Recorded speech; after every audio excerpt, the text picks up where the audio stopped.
got the road ahead post, which there's a lot of interesting things in it. We have a brand new game mode that's scheduled for spring of 2022, which I am highly excited about if it plays out the way that it could.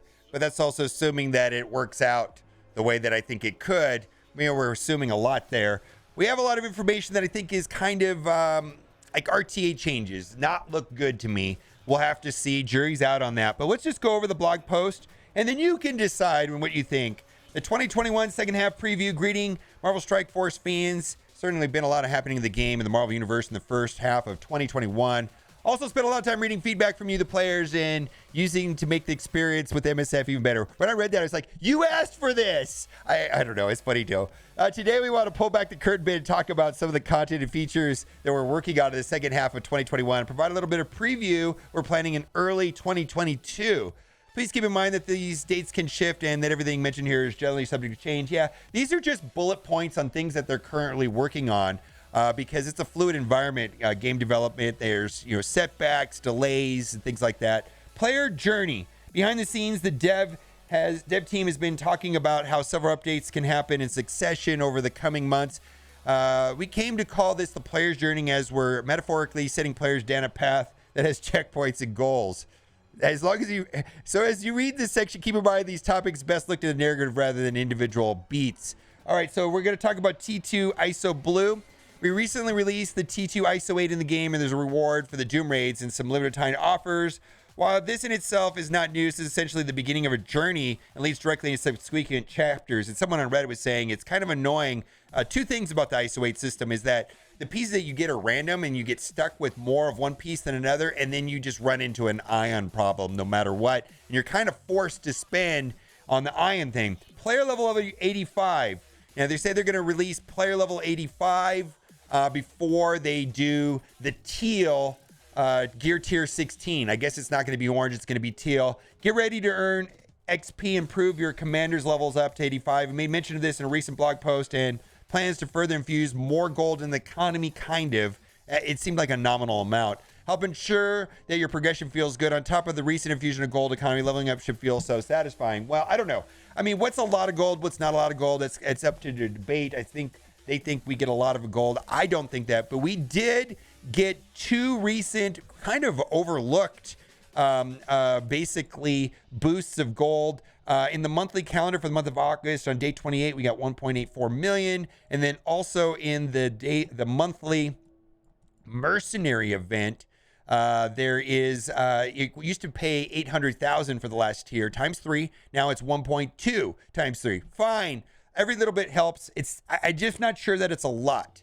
It is more, but is it significant? I don't know. You guys can decide. It's been about a year since the cap was raised to level 80. This improvement, it's progression.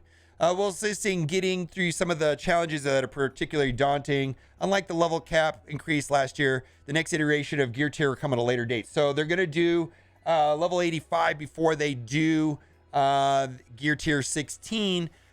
For me, this will help, I think, inside of the Doom 1.1 difficulty, but they're going to release Doom 2, which they're going to talk about here. Orange Gear Economy update.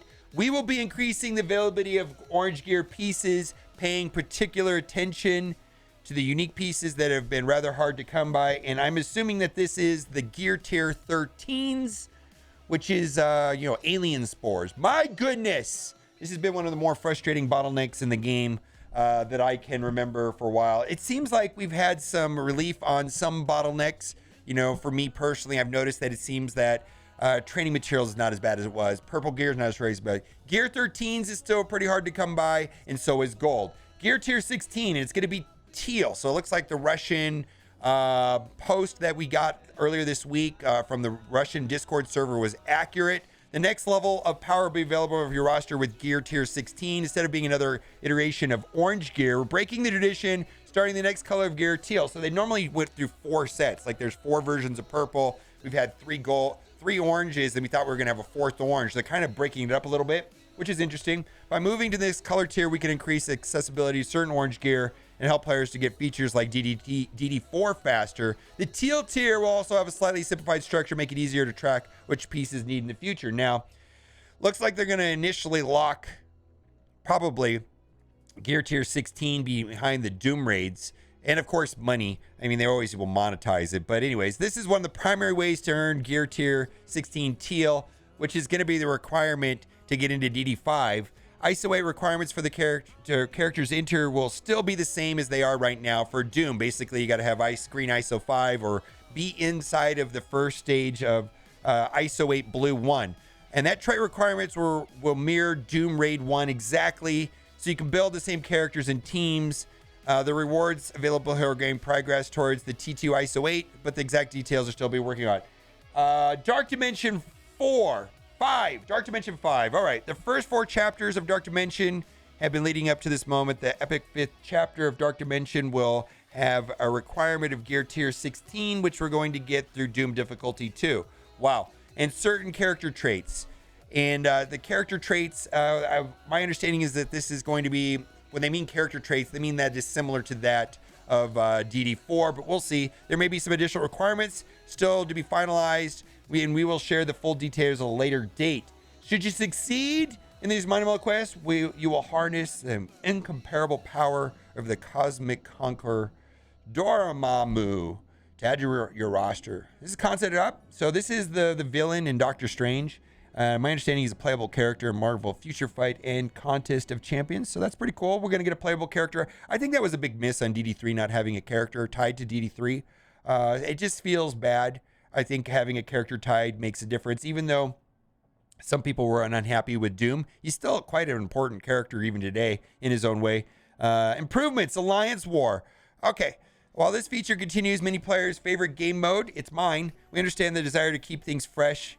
Periodic updates. We recently ran a playtest with nearly 100 players to get feedback and some proposed changes to streamline the process. Yeah, there was a lot of controversy over that. 2 more rooms, which means more teams, more attacks. Oh my God. And then they will also have new room bonuses and character bonuses based on if they were at ISO green level 4. We'll see. They're saying that this is all up to debate and that they may or may not do that. They're going to have a second round of testing, and we'll get back to you. So no details on what Alliance War is going to look like. And they're going to run another set of playtests. Real-time arena. Now, this is the one part of the post that when I read it, I went, oh, that's not a good idea. And I was looking at Reddit, and a lot of people felt the same way.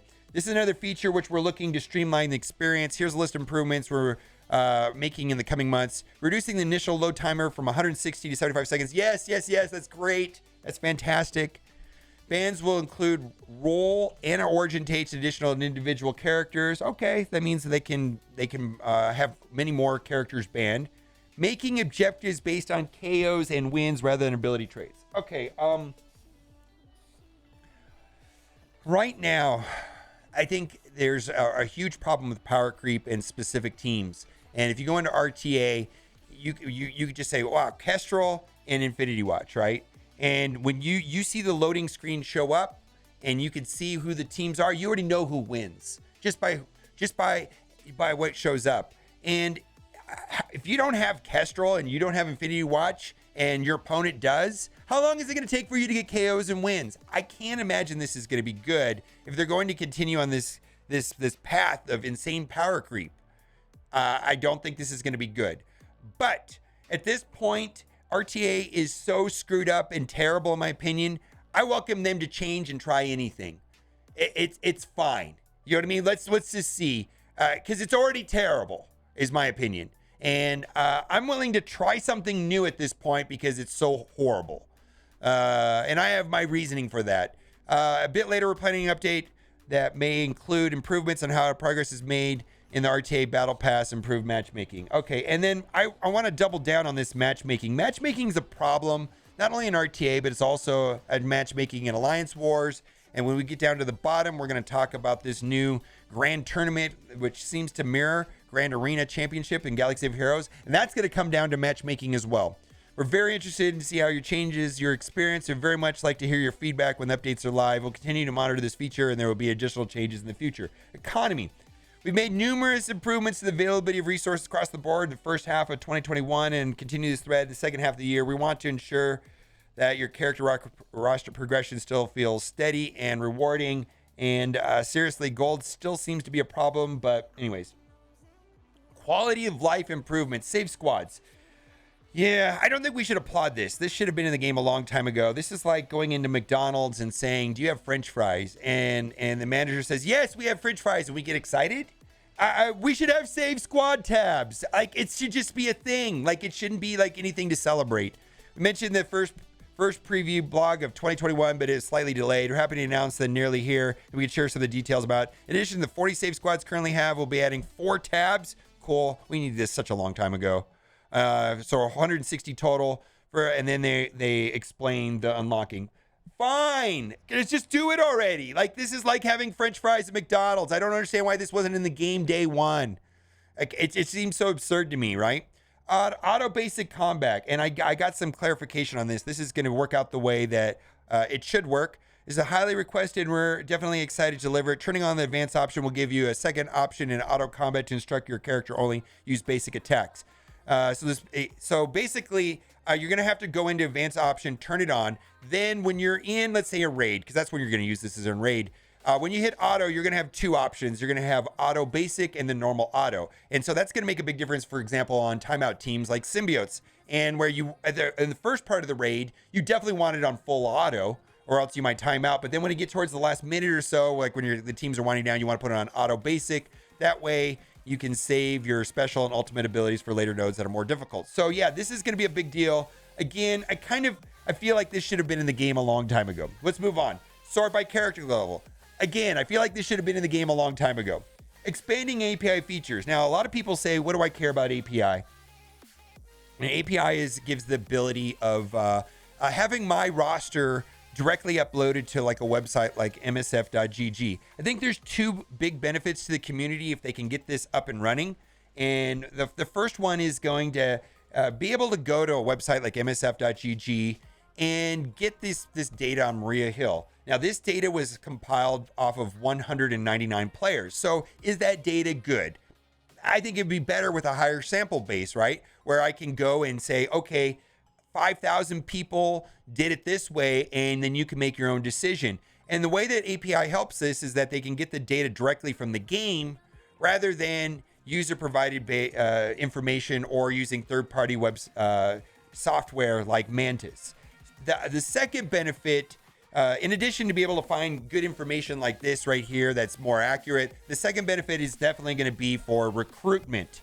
And alliance leaders need to have access to potential people coming into the alliance to be able to see their rosters. Specifically right now, when we're talking about the Doom raids, are very specific roster dependent, and the whole picture can't be understood just by knowing someone's collection power. You need to see what characters they have and what ISO levels to see what lanes they can go down. So being able to see somebody's roster is a big deal, and that is going to be the main benefit to API. It'll help in recruitment, and it'll also help in third-party websites having more accurate information like this. So API is a big deal. It's also something that I've experienced in other games that should just be here already, and that's fine. More costumes. I do like these costumes. Some of the costumes we've been getting have got more of my interest. I'm definitely interested in the Gamora one. The main thing I would really want on costumes myself is I wish that the picture would change inside of the screen. Like when I go into here and like, let's say I get the new Gamora costume, why doesn't it change here? I wish it did that. That's like the main thing that for me that kind of irks me a little bit is, it's like still has the OG Gamora there. Plan to release more costumes with each major version update. I'm excited to give you a preview of some of the stellar outfits. So the Venom 2 trailer, the second Venom 2 trailer just came out yesterday. Check it out. I like Woody Harrelson's hair. He's going to be Carnage, and so there's going to be a Carnage costume. And then this is the Taskmaster from the Black Widow movie with the new icon and all that. All right, let's keep going. In early 2022. Usually keep the scope of these previews limited to ISO, limited to 6 months ahead as the content features mentioned reasonably reliable targets. But there's something in particular a bit outside of the scope we just can't wait to announce. A new game mode. And this is a big deal to me from what I can see. It looks like it's going to mirror game mode in Galaxy of Heroes, which was my favorite, called Grand Arena Championship. So what I'm going to do is I'm going to read this. And then I'm going to show you a trailer for that game mode in Galaxy of Heroes, because it gives like an easier explanation of how it works. And I'm very excited about this. Let me tell you, I'm very excited about this. Where I am skeptical is that this will be implemented correctly and that it'll work like the way they say it is here on these pages right here. And also, it's going to come down to matchmaking. So let's talk about what it is. Let's read the text, then we'll give an explanation of what Grand Tournament is. We're calling the project Grand Tournament. We want you to create an experience that gives players an opportunity to flex their power at their top teams and use many of the best characters in roster in new and exciting ways. This mode will test your skills in offense, strategies on defense, and ability to adapt to a shifting battlefield. We'll share some of the details and how we are designing the feature, but do keep in mind that these are subject to change and the final product might look different. There's a tournament structure. Players get matched up into a large group and will take turns fighting each other over the course of a week. Players or opponents will, based on a Swiss system, tournament, non-militia with multiple rounds. In Galaxy of Heroes, which I'll show you the video, basically there's 8 people in 1 week, and you play 3 rounds, and the rounds last about 45 minutes apiece, and you can do them whenever you want. So it's basically, and it was just a lot of fun. Victories will be earned and accumulated over multiple rounds and tallied at the end to determine ranks. So like every week you move on to a different brackets and you move up and up and up, and it was a lot of fun. Combat setup phase where players assign several teams on defense into rooms. These teams cannot be used to attack. So that's similar to Alliance Wars. So it's like the easiest way to explain it is like a 1 versus 1 Alliance War. In the attack phase, players attack the opponent defending team, scoring more points for a better performance. So the key thing here is it's not going to be, from the way that I interpret this, is that it's not going to be time-based. It's going to be efficiency-based, which means you'll be able to play it when you want to. To keep things fresh, I hope anyways. I really hope it's not time-based. I don't like the way Alliance War is time-based versus efficiency-based. That's a whole different discussion. To keep things fresh, tournaments will have rotating different rules. For the rooms, that'll affect your offensive and defensive teams, so you want to make up your strategy. So that's kind of similar to that of Alliance Wars, where the defensive rooms have boosts. Seasons. Tournaments will be part of a season lasting several months, and all the victory points earned in that time will be place players into divisions. And I believe the video will explain that a little bit better, because if it's going to work the way it is in Grand Arena and Galaxy of Heroes. Better use your divisions, the better rewards you'll receive at the end of your tournaments. Divisions will continue your ranks on the global leaderboards. We're still in the early stages of development. We tend to work with our players to get early feedback. I've got feedback on this right now, man. And conduct play tests to ensure that we deliver an experience that will be challenging and rewarding for all the contestants. Also keeping in mind how the time spent in this mode fits with daily play. Might streamline other features to compensate for it. Yeah, I didn't find that Grand Arena was, at least the way they had it set up in Galaxy of Heroes, it seems to me, yeah, it took time to set up the defenses and like to logically place things. But once I had like an idea of how I want to do it, I placed my defenses, and then the combat actually took maybe 45 minutes. If I was really racing through it, probably 30 minutes, and it was 3 times a week. Summary wraps it up for this preview. But let's go to this video. I wanted to show the video because it kind of shows it here, at least the way it's set up. Interesting. It's Cerebro's voice there. He used to work for Galaxy of Heroes. So let's see if we can see right here. 1 versus 1 Alliance Wars, the best way to describe it. You're paired up initially with 8 people, and then in the week you play 3 rounds and you move to the top. And that's what the infographic showed there, right there, is how it kind of went up towards the week. And then you advance divisions, and then the whole thing ends in like 5 weeks, let's say. All right. Players will be matched into groups of 8 based on the strength of their collections. Play progresses through a series of 3 rounds, and each round you will face a new opponent. After a one-on-one matchup is assigned, both players select units to defend their territories. Yep. Place your Once defenses. defensive squads are set, the battle enters the attack phase, and combat commences. Yep. And the scoring, I'm sure, is going to be Victory! different. Earn points or banners It is by Cerebro. setting strong defenses and winning battles on offense. At the end of the round, the player with the most banners wins. Players then face a new opponent. At the end of 3 rounds, standings are determined and rewards granted. Now is your chance to prove yourself in the Grand Arena. So, the one pitfall to this game mode, I'll tell you right now, is going to be matchmaking.